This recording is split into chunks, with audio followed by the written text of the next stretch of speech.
नमस्कार दोस्तों, आप सभी का स्वागत है मेरे YouTube चैनल स्टडी का रनवे पर।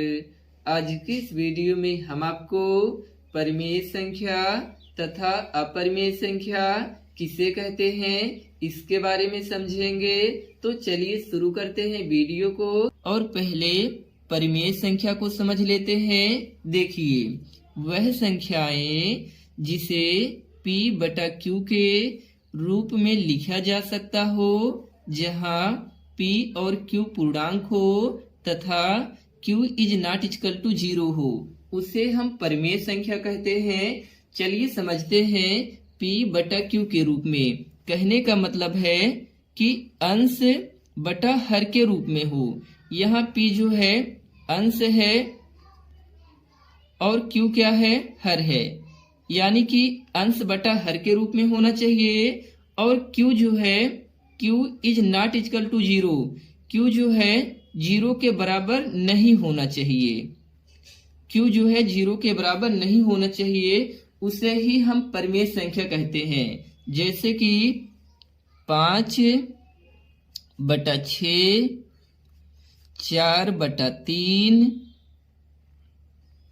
5 बटा 8, 3 बटा 12, 8 बटा 15। ये जितनी भी आप देख रहे हैं, जितना हम लिखे हैं बटा के रूप में, ये सारी की सारी जो संख्याएं हैं इन्हें हम जो है परिमेय संख्या कहते हैं।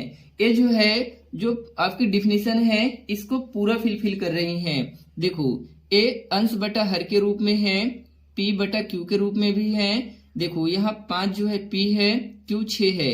ऊपर का जितना आप डिजिट देख रहे हैं ये आपका P हो गया और नीचे का जितना आप देख रहे हैं Q है, यानी कि ये P बटा Q के रूप में भी है। और जो है Q is not equal to 0, आपका Q जो है 0 के बराबर नहीं है, यानी कि यहाँ आप कहीं भी 0 देख रहे हैं तो नहीं दिख रहा है।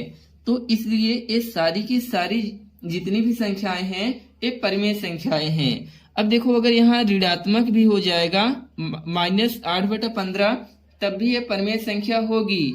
ठीक है, बस क्या होना चाहिए कि Q is not equal to 0, Q जो है 0 के बराबर नहीं होना चाहिए। जैसे यहाँ पर हम लिख लें 7 बटा 0, तो क्या आप इसे परिमेय संख्या कहेंगे? तो नहीं कहेंगे। क्यों? क्योंकि जो है देखिए यहाँ Q is not equal to 0, यहाँ तो जो है Q 0 के बराबर हो गया, इसलिए यह परिमेय संख्या नहीं है।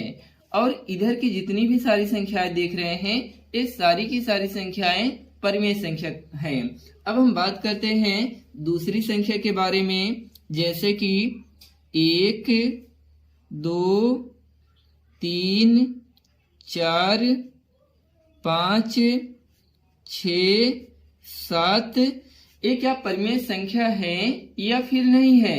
तो मैं आपको बता दूं कि प्रत्येक प्राकृतिक संख्या एक परिमेय संख्या होती है, लेकिन ये तो P बटा Q के रूप में नहीं है। फिर ये परिमेय संख्या कैसे हो गई? तो देखिए, ये P बटा Q के रूप में तो नहीं है, लेकिन इसे हम P बटा Q के रूप में व्यक्त कर सकते हैं। और सभी संख्या के नीचे एक जो है बटा के रूप में छिपा रहता है, तो इसे 1 बटा 1 भी लिख सकते हैं। 2 के नीचे 1 जो है बटा के रूप में छिपा है, तो इन सभी संख्याओं को जो है हम बटा के रूप में व्यक्त कर सकते हैं। इसलिए ये सारी की सारी संख्याएं जो है परिमेय संख्या है। अब 0 को लेकर के बड़ा कंफ्यूजन रहता है कि क्या 0 परिमेय संख्या है या फिर नहीं है।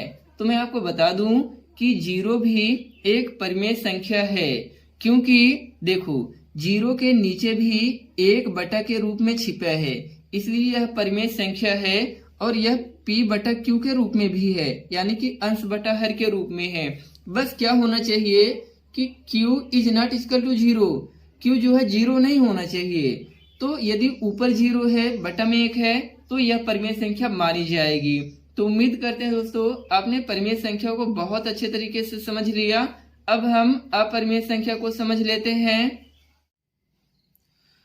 अपरिमेय संख्या वह संख्याएं जिसे p/q के रूप में नहीं लिखा जा सके उसे अपरिमेय संख्याएं कहते हैं। जैसे √2, √3, √5, √7 इस तरीके की संख्याओं को हम अपरिमेय संख्या कहते हैं। दोस्तों, यदि यह वीडियो आपको अच्छी लगी हो तो प्लीज चैनल को लाइक करिए, सब्सक्राइब करिए और अपने दोस्तों में भी शेयर करिए। मिलते हैं किसी नेक्स्ट वीडियो में, तब तक के लिए take care, bye bye, thank you.